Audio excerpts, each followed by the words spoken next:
Muy buenas noches, días, tardes. Good evening, good afternoon, good morning, depending on where you are. Before we start our official session, we wanted to log on just 5 minutes before to get everything ready. See you in a minute.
Ahora sí, ¿no? Sí, No, sí. no analicen las condiciones actuales, sino analízalo. El turista va a pedir que Quería confirmar si me ahí escuchan. se dé una información Sí, sobre la importancia de estamos la dando nada más 5 minutos para comenzar en hora y dar tiempo a que todos los asistentes estén conectados en el YouTube. este fenómeno. Ningún de problema. electrificación Lo quería confirmar. Perfecto. con Gracias.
Para el 2030, el 70% de fuentes renovables, los dominicanos que están aquí.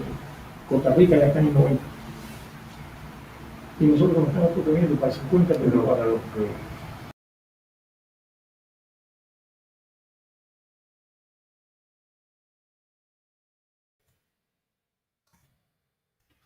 Muy buenas tardes, muy buenos días, muy buenas noches. Good evening, good morning, good afternoon. We kindly thank you for attending this session on goals and advances made on electronic mobility in the UN EP. I lead the MOVE program. I'm Johnny Obrea and I work of the Office for Latin America and the Caribbean, and I have the pleasure to chair this panel tonight with these wonderful guests we have today, so as to show the progress made, opportunities, challenges of e-transport in the Caribbean and Latin America, and to do so in such an international event encounter where we will have a very big audience, participants from many countries in three different languages, so that you hear loud and clear all the progresses made in Latin America and the Caribbean and what they have to provide to the rest of the world to show off. So before I give the floor to the rest of the speakers tonight, and so as to contextualize and to give you some background information, I would like to point out three, four key elements. In our opinion, at the MOVE program, these are the main pillars, so as to give you an idea about how important, how relevant can Latin America and the Caribbean be and become in e-transport. Transport represents 15% of CO2 emissions in our region. That's an important weight, important relevance, considering in and it should be considered in all decarbonization programs in the region. Important to state that 80% of our population lives in cities. It's a highly urbanized population, so our CO2 emissions tend to be really concentrated in the main areas, urban areas. In that sense, I would like to highlight the environmental commitments accepted by all companies. Currently, 27 countries prioritize the transport sector so as to achieve the goals in the NDCs. So it clearly now all countries are nationally and internationally committed with this. Secondly, I'd like to stress the sector coupling, starting with the energy sector and also some other productive mining sectors that are already present in the region, and we could extend them by creating different value chains. Thirdly, I would like to stress the need to make a fair transition within the Paris Agreement, speaking about in creating jobs and facilitating a fair transition. So, globally speaking, 88 million there are 88 million direct jobs in the transport sector and 30 million in the energy sector. So they will be directly affected by the transition. And finally, opportunities in our region. We have 60% of zinc, 40% of copper, and we produce 8% of the whole car making sector. So we are a highly relevant region, generally speaking, but and even more so when we speak about electric mobility. And this poses a great chance, a great opportunity, because according to estimates, we can say that there are more than 80 million vehicles in all categories. So there is room for improvement in terms of emissions and vehicles. So having said this, I would like to give the floor to Mr. Gustavo Rinaldi. He's the director of the transport sector at the Ministry for Transport in Argentina. He will give us an overview of electric mobility in his country. Thank you, Jone. Thanks from the UNEP people, the director, and the rest of the stakeholders and the members of this panel. It's a real pleasure to share this event with you and thanks for giving me the opportunity to present our country, Argentina. According to this scenario Jone presented, I'd like to say that there are still very important socioeconomic structural gaps. We need to cover them, to find bridges. We need to find access to sanitation, etc. So there is a very specific situation. We need to guarantee a good transition so that it is a driver for a whole transformation of our society, not only the transport sector, but the whole society. So this is an opportunity we need to to grasp it, because this shouldn't entail only a shift in technology, but a complete shift, a complete transformation, starting from jobs, the way we move, mobility, quality of life of our, well, fellow. So that's what we want to, what we strive for. So this is not only changing technologies, improving technologies, but a system shift. It goes much deeper. Not, it's not only about buying e-cards. So this is a complete change of paradigms, how we move, how we go from A to B, how we source energy, our relations with the rest of the world, and and based on that, I'll start outlining what we are doing in Argentina, what we are ready to do in favor of the electric mobility, because we are not only external observers. We want the transition to electric mobility is not only importing electric buses from somewhere else in the world. We want it to be part of the whole change on the whole worldwide policy.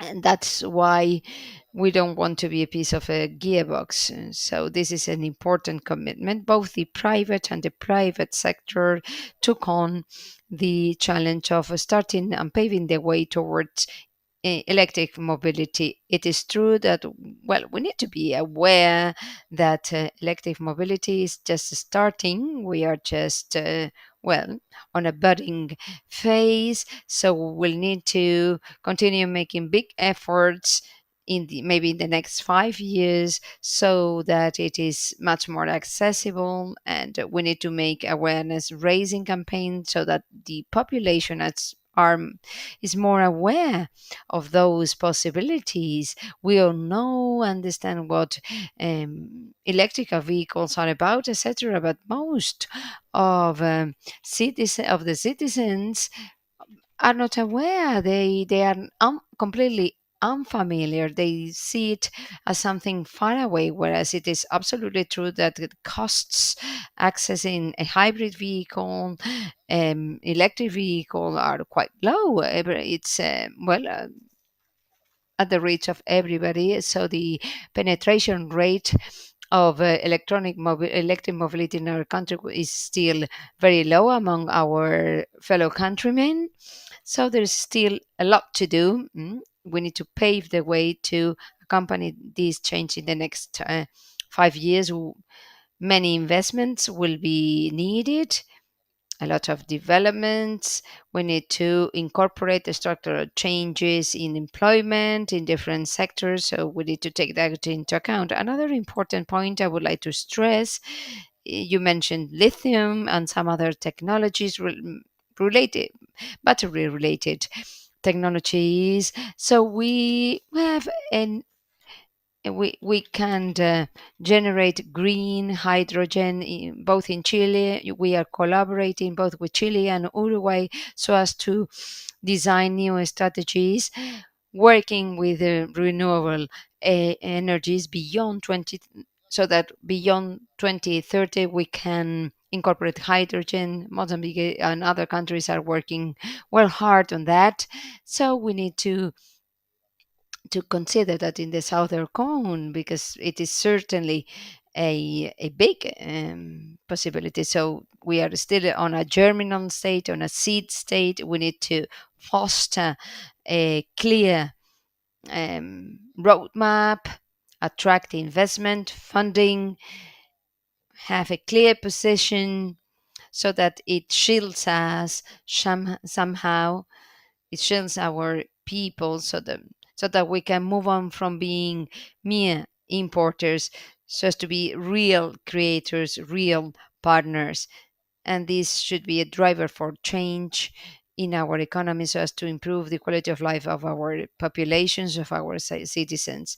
That was in a nutshell nutshell what I wanted to say, and I'm open to any questions. I would love to keep on speaking with you on the Q&A round, and eager and looking forward to listen to the rest of the speakers tonight. Thank you. It was a pleasure. Thank you so much, Gustavo, for giving us your vision about Argentina. We share most of your views, this opportunity to reposition, taking advantage of all the benefits, advantages that they can provide, not only in environmental terms. We don't want to be a mere onlookers of this revolution. So this is, and in that sense, I'd like to give the floor to Ms. Guadalupe Gonzalez. She works around the National Secretariat of the Minister of Transport in Panama. Welcome. Thank you so much, Joanne, and to the rest of our colleagues. We are constantly working in electric mobility aspects through the, more especially through the regional project we are leading together with the United Nations, with the United Nations Environmental Program. So I'm more than happy to be here. I fully agree with what our colleague from Argentina, Gustavo, mentioned some minutes ago. In electric mobility is one of the guiding principles of our energy transition agenda. And what is more, since 2018, when we started working in developing this strategy, we saw and we considered it would be really beneficial to embrace these new technologies because, due to their features, they fit exactly with our needs, our current scenario in Panama. So we really embraced it, and it became a real national priority for our government, because we still import fuel fossils in great quantities. So we are highly dependent on fossil fuel consumption. Around 40% corresponds to oil derivatives, and our transport sector is based on that. So the transport sector consumes most of the energy. We are a small country, and you can cross it from one part coastline to the other. It's 80 kilometers, and there are 500, 600 kilometers to Colombia. So electric vehicles are a perfect match, a perfect fit. And in terms of performance, it's great. I mean, they can travel, they can drive, they can go for 300 to 500 kilometers. So that's perfect for us. And we need to depend more on renewable energies, hydroelectricity. So we are making big progress, big breakthroughs in solar energy, wind power. There is great potential in sea energy. We have just grasped the surface. So we need to migrate all those new components. Because we have a lot of energy sources, renewable energy sources. And these should be linked to other types of technologies, such as distributed generation, so as to give the user the opportunity to be the actor or the producer, not only consumers and users, but also producers, so as to close the circle. So in terms of energy supply, technologies are progressing really fast. So the three legs will make a perfect yeah, we can see it clearly, and we managed to explain to our citizens that this is a great alternative to bypass the volatility in prices of fuels. We are greatly affected by that. That is why we are focusing on renewable sources of energies. We constantly receive complaints from taxi drivers that are really concerned about about that, and that is why we are proposing this new alternative as a solution from the government. That is why That's why we jump into electric mobility, and without a doubt, we truly understand that's a thing that we can't do together alone. Only government can help us and assist us. Something that we need to work together with the private sector, with academy, with all the sectors, and this definitely is what we're currently doing. We've done a commission, a national commission of electric mobility, pretty much to adapt and adjust, working together in the different axes that we are aiming and develop, of course, and try to develop all the electric mobility when we pass this post-COVID period that, without a doubt, just like in Panama and the rest of the region, has damage. And just like our colleague Gustavo mentioned, we are not seeing this in a short-term period, not even next year. The big impact, the amount of bots of cars, because pretty much there's no money right now. People pretty much are just thinking how they're gonna pay their basic service, how to eat.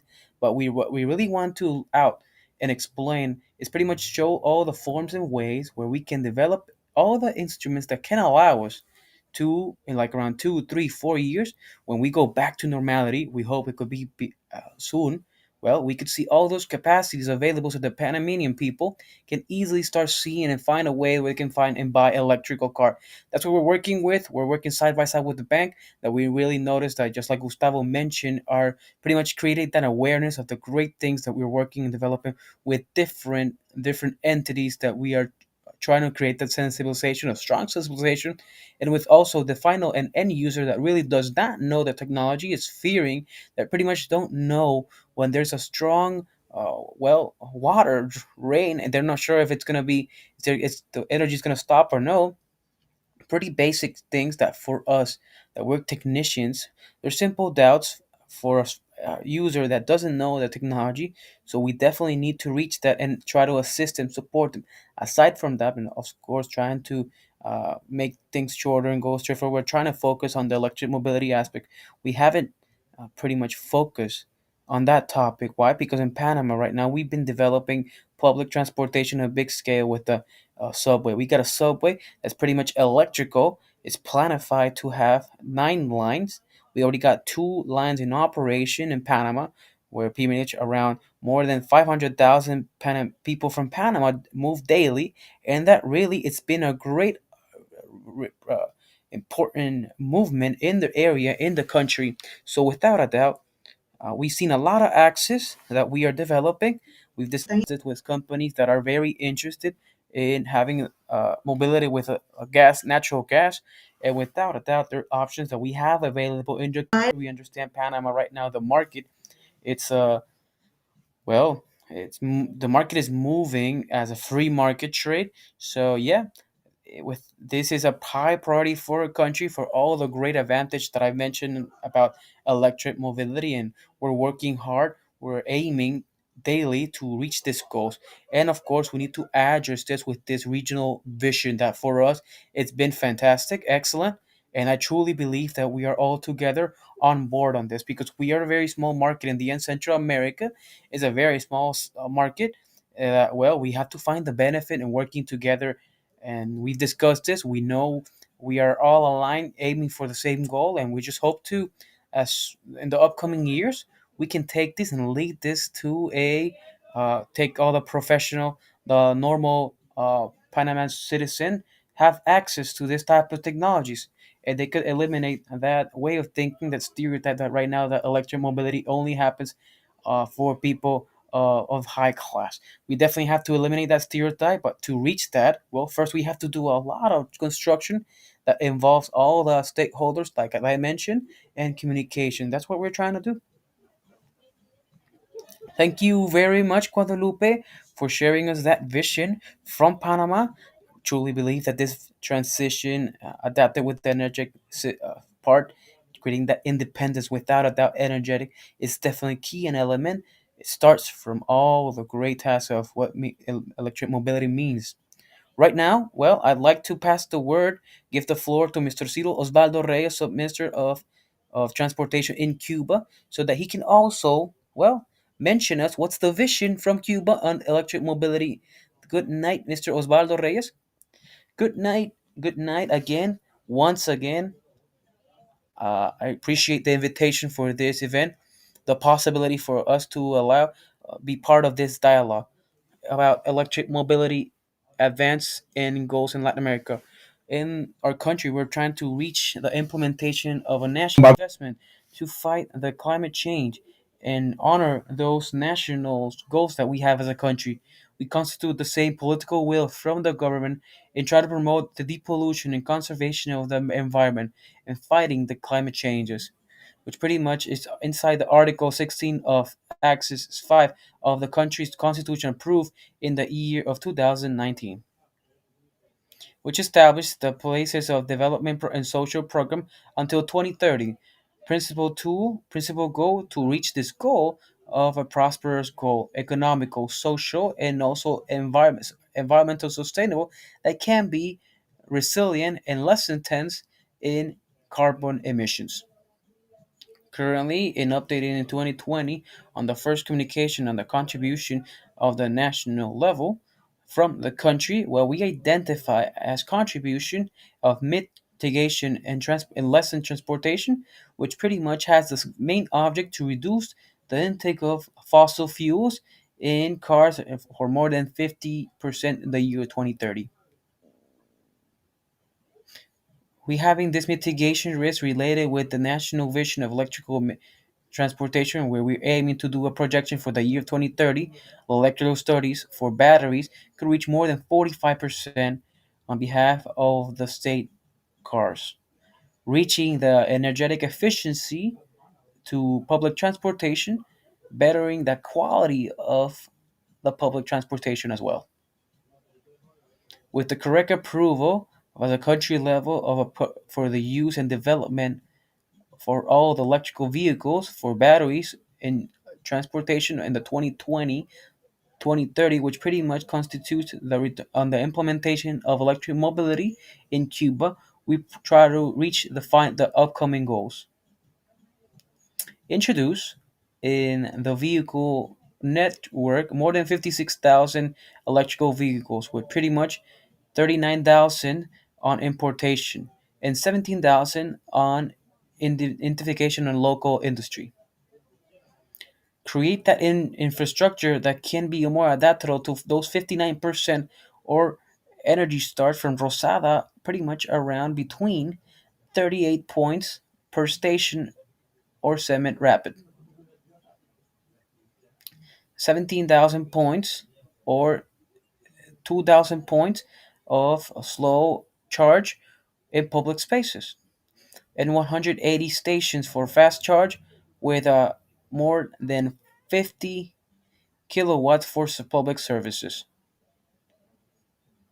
In promoting those results, the upcoming challenges try to increase the national industry of the fabrication, assembly, and electrical cars, acquisition of electrical cars and components to the resubmission of the existing vehicles of internal combustion.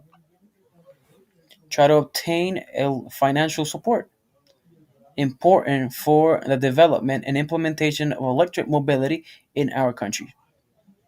Align legislation that could allow and permit the current implementation of all the strategies that will promote the introduction of electrical cars in the country. Increase the national of renewable energies in the country. Redesign all the electrical grid with a focus on electrical mobility as a main goal. Develop the recharge electrical uh, spaces with a country vision. Design informatics support for electric mobility, key for managing recharge, gathering information, and monitoring all the electric mobility. Prepare all the human resource for the use and intake of the efficient for those electrical cars and structure promote electric mobilities in all economical spheres, trying to increase the knowledge of to the people through communication of all the benefits of electric communication in the transportation sector. And also share, and I think the most important one is pretty much eliminate the financial support of the United States that will represent the main barrier for the general barrier in the mobility in Cuba.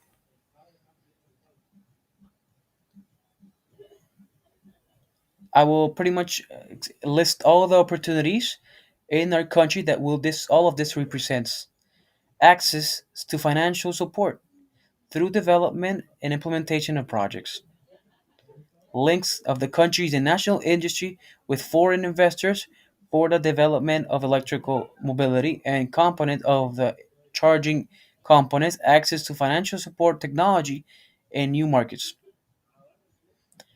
train the national industry for fabrication assemblies of national convention of electrical cars in the countries, reduce the tendency of the cost of the batteries and their main components in the local markets, provide local authorization from the government for importation, direct importation of electrical cars to the economy sectors,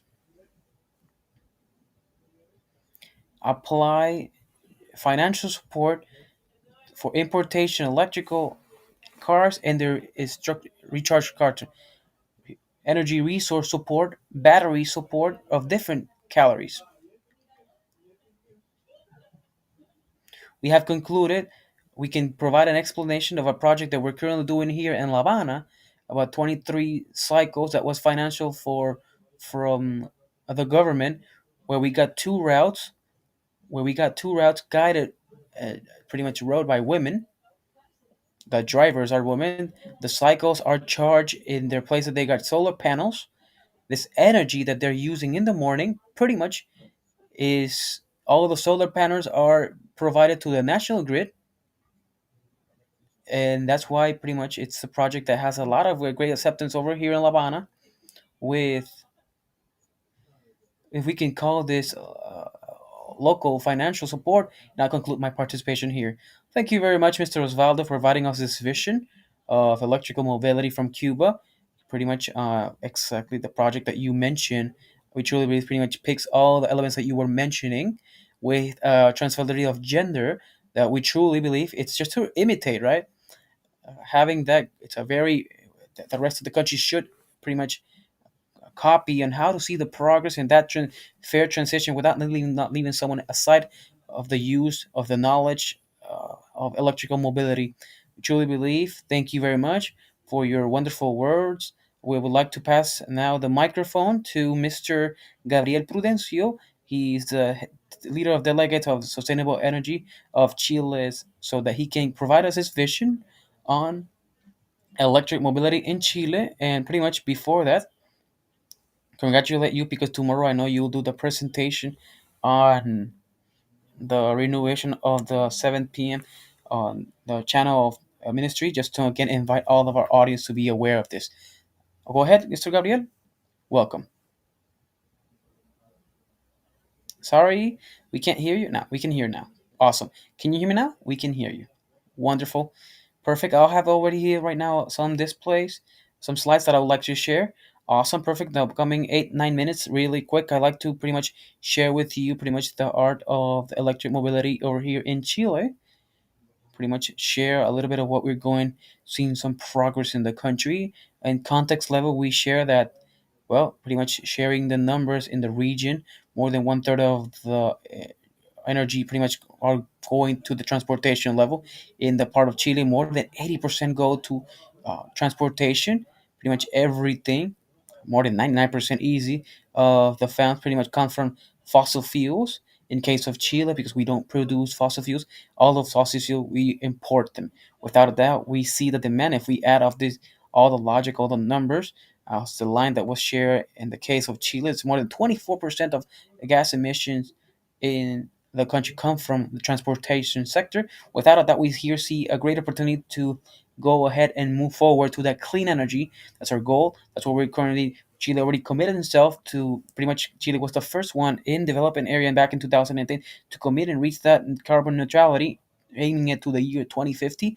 That's not a commitment. That's pretty much a plan already based in four main factors that has to do with retire of carbon energy and increase of renewable energy. We can't clean our matrix grid. How this can be a catalyzer of other elements, just such as like green hydrogen. That due to time we can talk about that, but electromobility definitely could be a key factor to reach those benefits that we're aiming for. Without that, the clean efficiency energy that we're projecting ourselves was the one that will contribute more on those emissions in our country. So pretty much, I would like to discuss a little bit more about electric mobility to share you a little bit context of where we are, data that's been shared right now. Currently, more than 30 million cars worldwide. The last year, more than 3 million electric cars in the worldwide. Right now, this represents of more than 4.6% of the total cars were electrical cars, which pretty much is really pretty much is for most of the country in our region is it's very low. In the case of Chile, it's really low, and without a doubt, this pretty much explains the complicated how can one way or another we can promote the development in some policies that can allow us to be more aligned to pretty much seeing the progress. I've seen more progress in the with no emissions. So, from those 10 million vehicles we saw before, on the left hand side of the graph, these are nearly negligible compared to 230 million vehicles in the world at the end of this decade. So, undoubtedly, as a region, we face an important challenge of being part of this figure so that this development is breakthrough. The breakthrough is, well, enjoyed here, the region. How can we achieve this goal? So we focus mainly in fostering longer range fleets because this is a rational, economic decision to be able to buy an electric vehicle. In the case of Chile, it costs double of as much, so it's an important initial investment compared to a conventional alternative. But if you drive more than 30,000 kilometers per year, it can, well, pay off on the long run if you really use it every year. So, considering cost of electricity and fuel, you can find economic parity. So, there are many commercial fleets, the whole public transport network, and also fishing fleet. So this makes up a whole universe of nearly 400,000 vehicles. However, reality shows that there are less than 3,000 light used vehicles. So we need subsidies for the initial investment for buying. So long range fleets, but after that, forecasts show that as the cost of batteries is going down, the cost of new vehicles will be, well, diminishing. According to Bloomberg data, this shows when we would reach economic parity between conventional vehicles and electrical vehicles. That depends on the region, on the segment, but if you focus on the right hand side, um, we are not speaking about this decade. So throughout the decade, we should be able to reach that parity. This poses fundamental challenges because there will come a point in which people will no longer consider whether they can pay for that or whether I can reach that city with my range. Should it is there enough human capital for maintenance, servicing, etc.? So these are the big questions we need to find an answer for. This is more about the commitments accepted by several countries. More than 20 countries have already announced their electrification goals. You can see we have an indirect commitment, and we will include also some direct commitments with sales so as to end to phase out the sales of fossil fuels.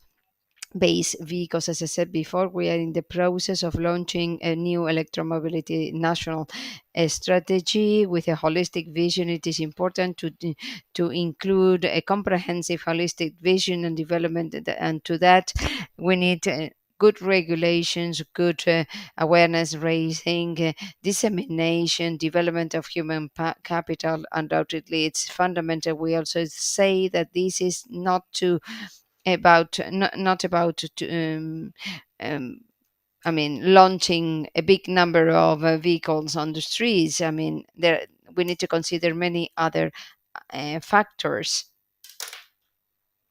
So, integration important. We spoke about electric infrastructures. We are the most advanced country, so these are some of our strengths in our inclusion system. We need um, fast charge infrastructure, and this could be important for the whole region. And everything has to do with innovation and development. I have 2 minutes left, so I would like to tell you some specifics about what we are doing in Chile recently.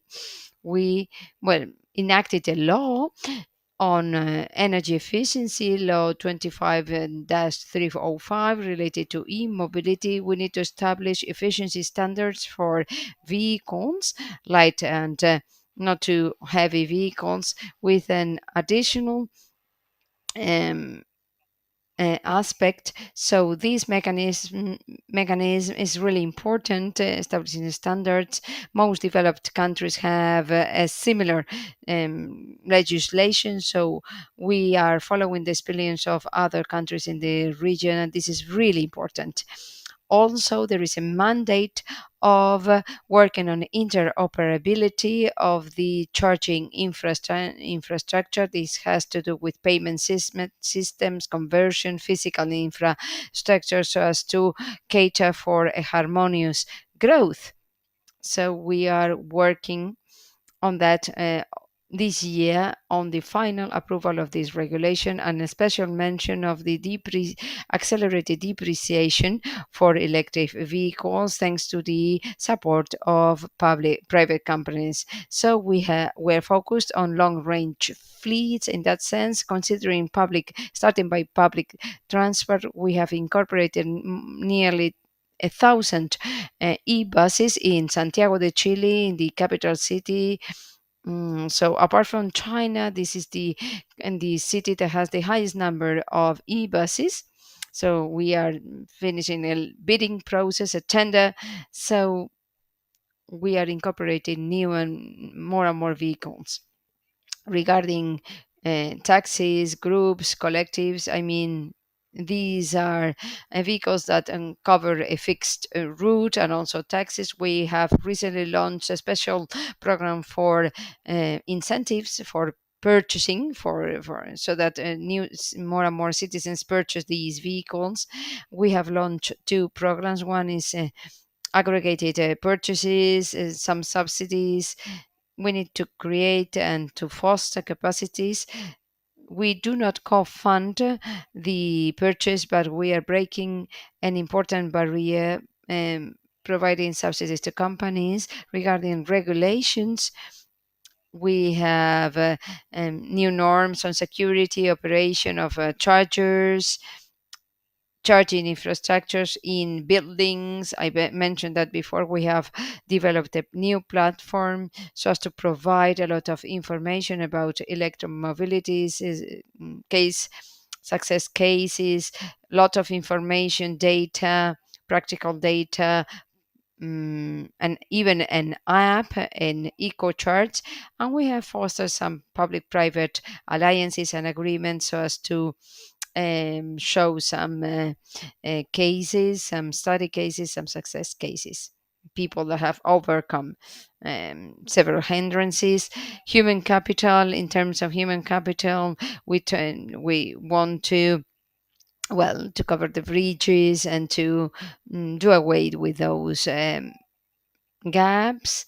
We have got some international recognition, but I will skip that and finish by saying what Johnny tomorrow at 2:30 Chilean hour, we will launch the new national strategy for electromobility by the Ministry of Energy with 4 guiding principles, including more than 50 actions we will be developing in the coming years so that we can achieve the goals and make important steps forward in achieving and in grasping and taking advantage of all these benefits in terms of health, social, economic, and environmental benefits. And some savings for families. To conclude, we are fully convinced that clean transport can can and should be a fundamental pillar to achieve sustainable development and to improve the quality of life of people in our countries. Hone, I'll be glad to answer to any questions you might have. Thank you so much, Gabriel, for providing a vision and overview about Chilean e-mobility. And before I give the floor to the next speaker, I would like to remind the people that are attending they can write down their questions through the chat box in the chat box, and we will read them aloud for our speakers. And now I give the floor to Mr. Orlando Castro, Vice Minister for Energy in Costa Rica. He will provide a vision about the electric system in Costa Rica. Thank you for inviting us. And our greetings to colleagues in different countries. We are learning a lot from you all, guys, and so we are getting to know the different experience in such an important topic. For Costa Rica, we are greatly committed with the electrification of our transport system, and this makes a lot of sense for 3 different reasons. We have created a matrix that covers 100% of consumption from renewable energies. So this can only be beneficial because we are making the most of this installed capacity at our disposal. We have enough so as to be able to cover the demand and to facilitate the growth of our fleet. Secondly, as we have that matrix, the transport sector represents 60% of the emissions in the energy sector. So this creates a very important impact, considerable impacts on the quality of life and the fulfilling of our international commitments. And thirdly, as Guadalupe pointed out before me, this goes in line with our countries in our region. We import the total of fossil fuels we consume, so it makes a lot of sense, not only in terms of currency, the oil bill. We aspire to become independent, energy independent, to make our own energy. So, from the point of view of a forecast on programs, everything is included in the decarbonization national plan that Costa Rica launched in February 2019. We strive to become a decarbonized economy by 2050. So this decarbonization plan impacts those sectors that generate the highest quantities of emissions, and the transport sector has launched 3 different axes so as to decarbonize the public sector, light duty vehicles, and also cargo transport, heavy duty vehicles. Apart from that, we have an electric transport national plan with concrete measures and actions in each of the sectors, in each of the sub-segments. And regarding regulations, we want to aspire to electrify our means of transport. This topic, and I agree with all my colleagues, with the speakers that came before me, this is a big ambition and a big challenge, a great challenge. But each of our countries are different. We have our specific cities, and after facing this pandemic, we encountered new hindrances, new obstacles. However, we believe that the post COVID recovery should be a green one that generates low emission, a new type of low emissions economy with an improvement in the quality of life of our citizens. So there's no way for shortcuts. We need to continue making progresses. Some of the accomplishments that we've reached right now as a government, well, we have to generate. We have to generate and allow all those promotions that could pretty much identify the transportation. Costa Rica, since 2018, has a law of electrical transportation that allows to have some fiscal incentives on electrical cars importation since 2018. Also, we've been generating a legal framework.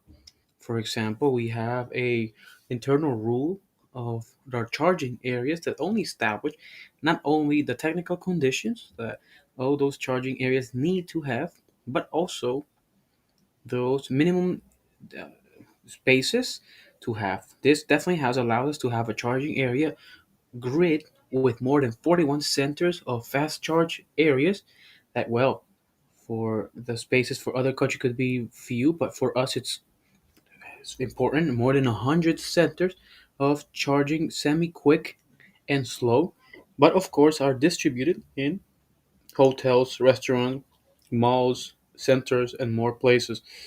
Pretty much other places that allows the total of the country could be covered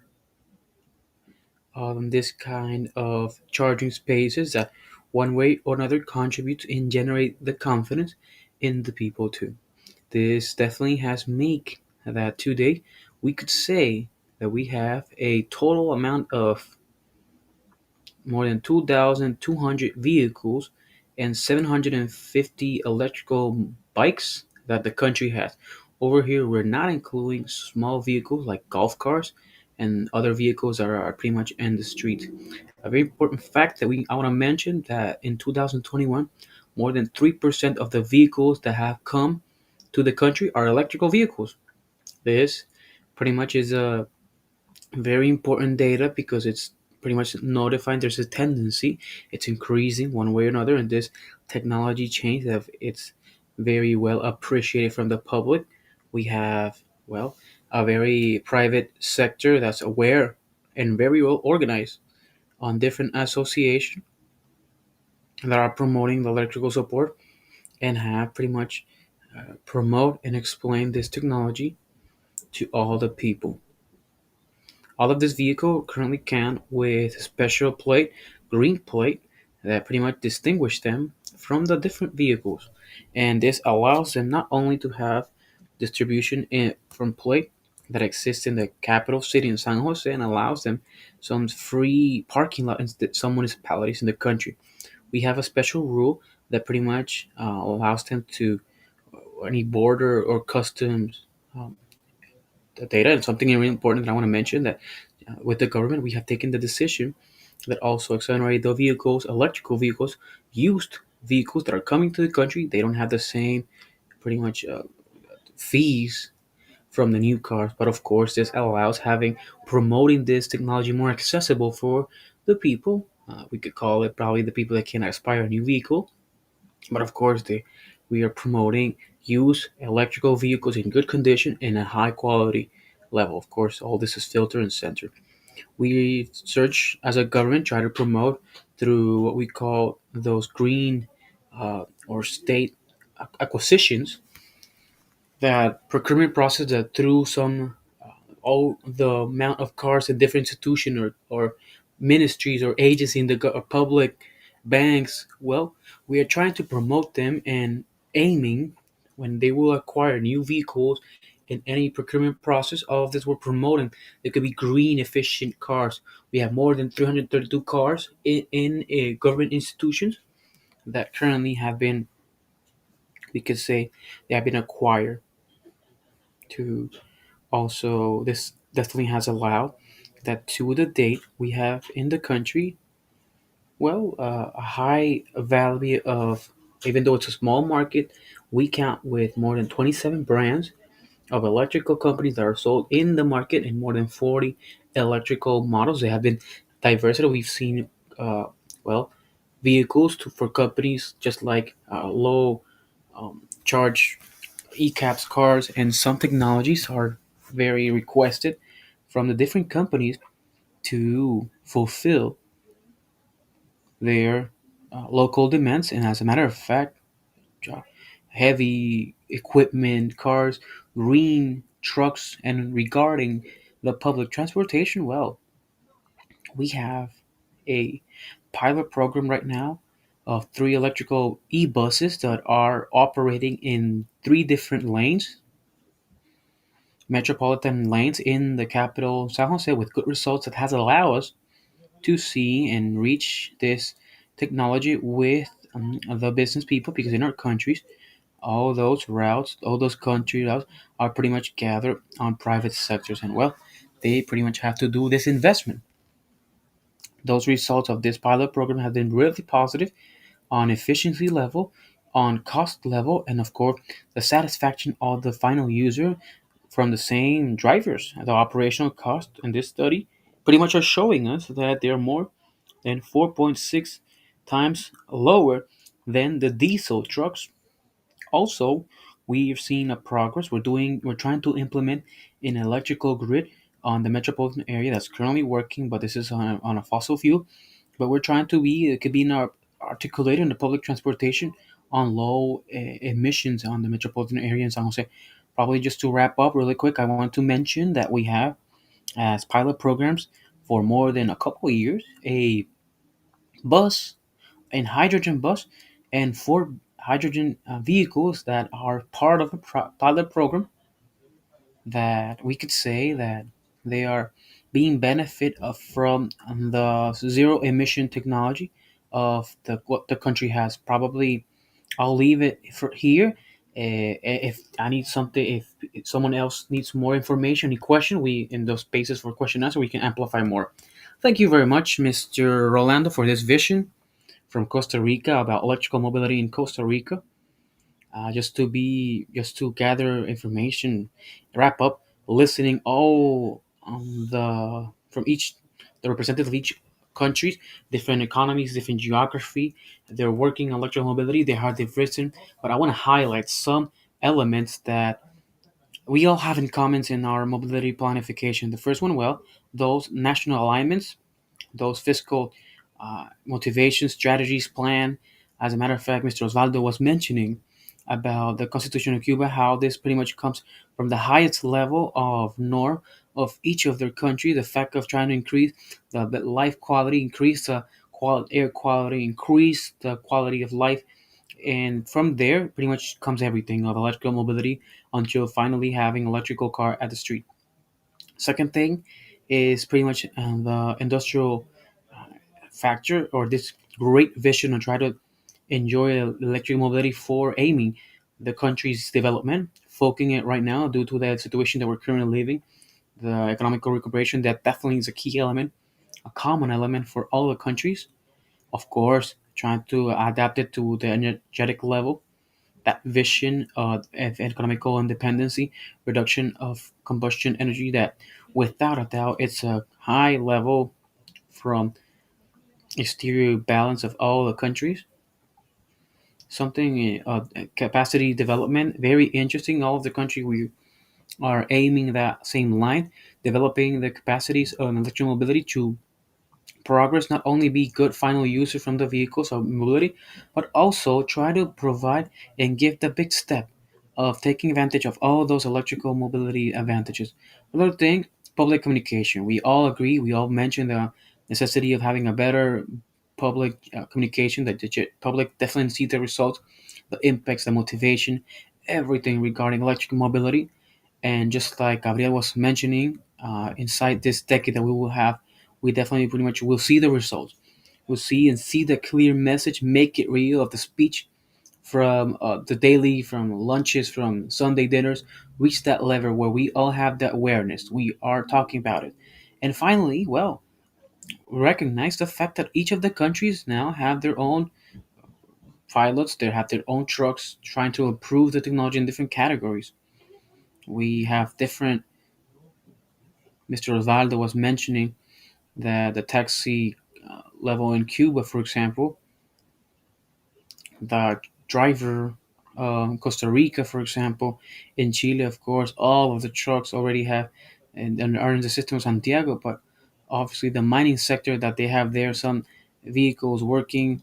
So yeah, definitely just see that aside of everything that's currently being done in regulation and that intention on those procurement process, there are some pilot programs because I'm sure they'll demonstrate that technology is valid that we can use for all the necessities, public transportation and mobility, but also we are capable of creating the best way how we can, even though all the obstacle, even though what we know that pretty much this how all this mobility, we're doing all the efforts, we're doing the that's the final goal. Highlight the fact the whole objective of this goal is pretty much put the voice in Latin America and the world and mentioning, hey, we're here working so that this could work. So yeah, those couple of minutes that we have, we should definitely do this conversation longer, Gustavo. Really quick, no, we're pretty much I just want to end up with two small reflections, short of what we listen with our colleagues. That well, think a little bit about that electromobility is solve. It's just pretty much a tool that we have available. We have to put the planification, the active society, the energetic support, just like Gabriel was mentioning. But of course, the planification is key and element. Aim to have a better, the best road is the one that's not being done. I truly believe that's something we need to focus more reaching that we could do changes in the future on electrical level, try to reach the planification of the cities. After that, well, see the difference, See, Argentina, it's a very extensive country.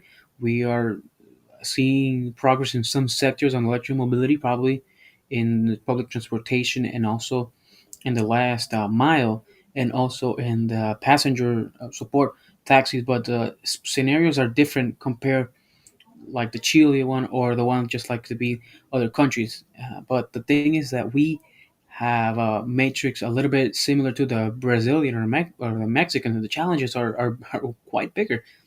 It's not public transportation, so we have to accompany this with the national industry support from it. So definitely over here, there's the difference between where the challenge is quite bigger. We're trying to see not only, so you mentioned the pets not to be just expectors, but also try to convert and develop our industry so that no one could be left aside, no one can be left behind on this technology. And yeah, well, I think there's a lot of things to do in the more industrial countries, and there's where Argentina definitely has a lot of that historically in the motor industry.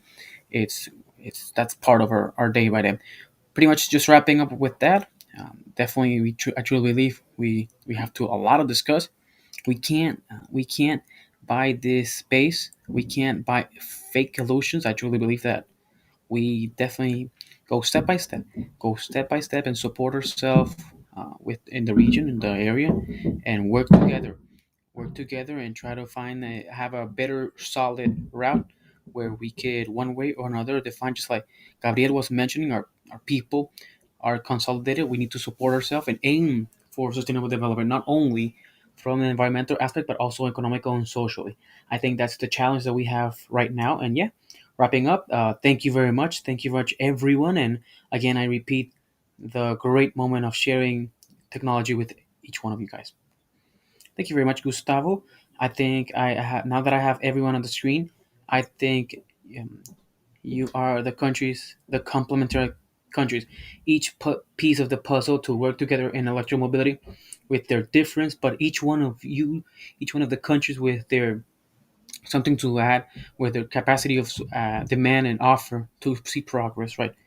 Well, I think we just reached the final. I think next time we will definitely do it longer to talk a little bit more and discuss everything. Again, I appreciate a lot that you've been with us in this conversation, that you've expressed with us the vision of electric mobility, advances in each of your countries. And well, you have supported us sharing this vision of all the threatened to speak hard, speak clear about the threat in Latin America and the Caribbean about electric mobility in the world. So yeah, again, thank you very much to all the participants. I know for some of you it's really late for some of you, but so definitely I truly appreciate. Thank you very much for have a wonderful night. Thank you, thank you. Appreciate. We just feel appreciated. Have a great day. Thank you. Great. Take care. Have a great day. Thank you. See you next time. See you next time. Long live Cuba.